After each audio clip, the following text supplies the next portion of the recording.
Pernah nggak sih kepikiran kenapa ya kalau tinggal di kota besar itu tidurnya sering banget nggak nyenyak? Nah, di bahasan kali ini kita akan coba bongkar misteri yang jujur aja dialami jutaan orang.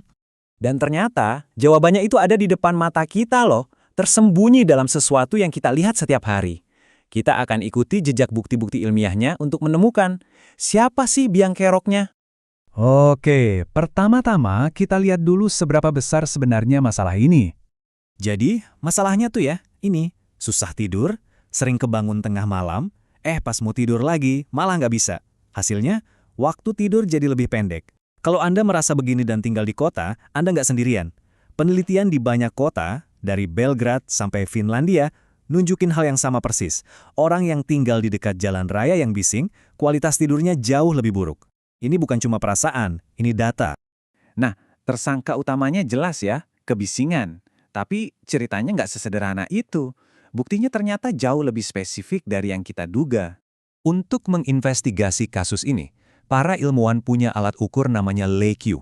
Gampangnya, ini cara mereka mengukur seberapa bising suatu tempat secara rata-rata dalam periode waktu tertentu. Anggap aja ini petunjuk utama pertama kita. Sebagai patokan, WHO udah ngasih rekomendasi nih, supaya nggak ada efek buruk ke kesehatan, tingkat kebisingan lalu lintas di malam hari itu idealnya harus di bawah 45 desibel. Ingat-ingat ya angka ini.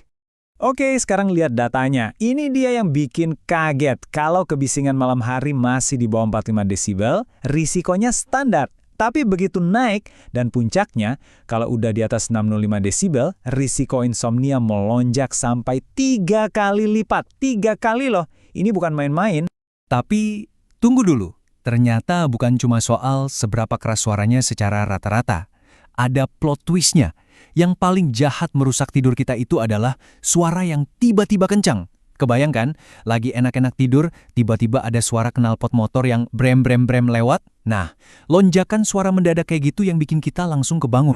Pertanyaannya sekarang, apa sih yang bikin ada lonjakan-lonjakan suara jahat ini? Untuk cari jawabannya, kita harus keluar dari kamar tidur dan lihat langsung ke jalanan.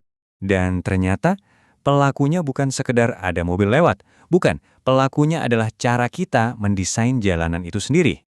Coba bayangin ya, persimpangan jalan yang lebar, terus lampu merahnya banyak dan dekat-dekatan, desain kayak gini tuh memaksa kendaraan untuk stop and go, berhenti lalu tancap gas lagi.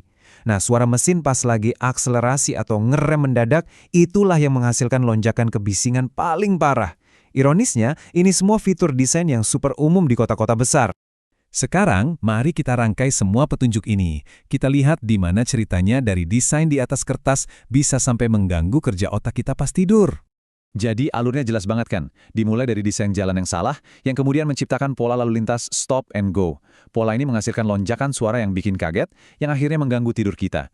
Dan kalau tidur terus-terusan keganggu, ujung-ujungnya ya kesehatan kita yang jadi taruhannya. Dari kelelahan besok paginya, sampai risiko penyakit jangka panjang. Oke, pelakunya udah ketahuan. Terus gimana solusinya? Gimana caranya kita bisa menyelamatkan tidur para penduduk kota? Solusinya itu sebenarnya adalah kebalikan dari masalahnya. Kalau masalahnya jalan terlalu lebar yang bikin orang ngebut, solusinya ya bikin perenang lalu lintas. Misalnya jalannya disempitin dikit atau dibikin agak berkelok. Kalau masalahnya suara menyebar kemana-mana, ya kita pasang penghalang suara dan tanam banyak pohon buat meredam. Kuncinya adalah mengubah prioritas desain. Dari yang cuma mikirin kecepatan, jadi mikirin ketenangan juga.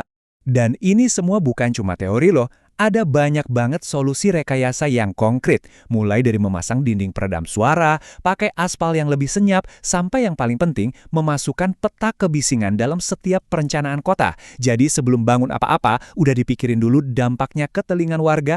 Nah, kalau kita udah paham hubungan antara desain jalan dan kualitas tidur, ini jadi ngebuka pertanyaan yang lebih besar lagi. Sebenarnya, kota seperti apa sih yang kita mau untuk masa depan? Karena ini bukan cuma soal teknis, tapi juga soal keadilan. Coba perhatikan deh, seringkali daerah-daerah dengan tingkat kebisingan paling parah itu justru ditinggali oleh masyarakat berpenghasilan rendah. Jadi, polusi suara ini bebannya nggak merata. Jadi, sebagai penutup, coba kita renungkan. Selama ini, saat membangun kota, kita selalu fokus pada kecepatan dan efisiensi. Tapi pertanyaannya adalah, apa harga yang harus kita bayar untuk semua itu? Dan apakah kesehatan serta ketenangan tidur kita termasuk di dalamnya?